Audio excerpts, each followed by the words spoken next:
পবিত্র ঈদুল আজহা উপলক্ষে সৌদি আরব জুড়ে বাংলাদেশি প্রবাসীদের মধ্যে দেখা গেছে উৎসবের আমেজ। ধর্মীয় ভাবগাম্ভীর্য ও বাঙালিয়ানার আবহে কেটেছে তাদের কোরবানির ঈদ। দেশের মায়া ভোলার নয়, তবুও বিদেশের মাটিতেই তারা খুঁজে নেন আনন্দ ভাগাভাগির সুযোগ। ঈদের দিন সকালে সৌদি আরবের রিয়াদ, জেদ্দা, দাম্মাম সহ বিভিন্ন শহরের মসজিদগুলোতে ঈদের নামাজ আদায় করেন প্রবাসী বাংলাদেশিরা। নামাজ শেষে একে অপরের সঙ্গে কোলাকুলিতে মেতে ওঠেন প্রবাসীরা। নামাজ শেষে শুরু হয় কোরবানির কাজ।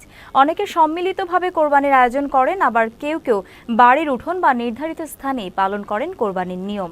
সৌদি আরবের প্রবাসীরা তাদের সাধ্য অনুযায়ী পালন করেছেন ঈদুল আজহার সব আয়োজন। আনন্দ আর ত্যাগের মহিমায় মুখরিত হয়ে উঠেছে তাদের প্রবাস জীবন। দেশে বিদেশে যারা আছেন সবাইকে ঈদ মোবারক।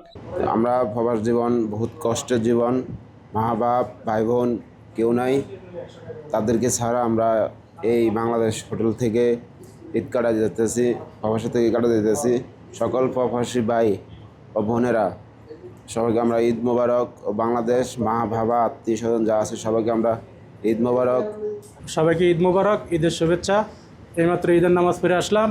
বাংলাদেশ হোটেলের পক্ষ থেকে সবাইকে ঈদ মোবারক। প্রবাসীরা যারা আছি আসলে আমাদের ঈদের মতো হয় না, কারণ আমরা বিভিন্ন ব্যস্ততায় এবং পাশাপাশি আমাদের মা বাবা ছেলে মেয়ে তাদেরকে রেখে আমাদের আসলে ঈদ উদযাপন করাটা খুবই কষ্টদায়ক হয়।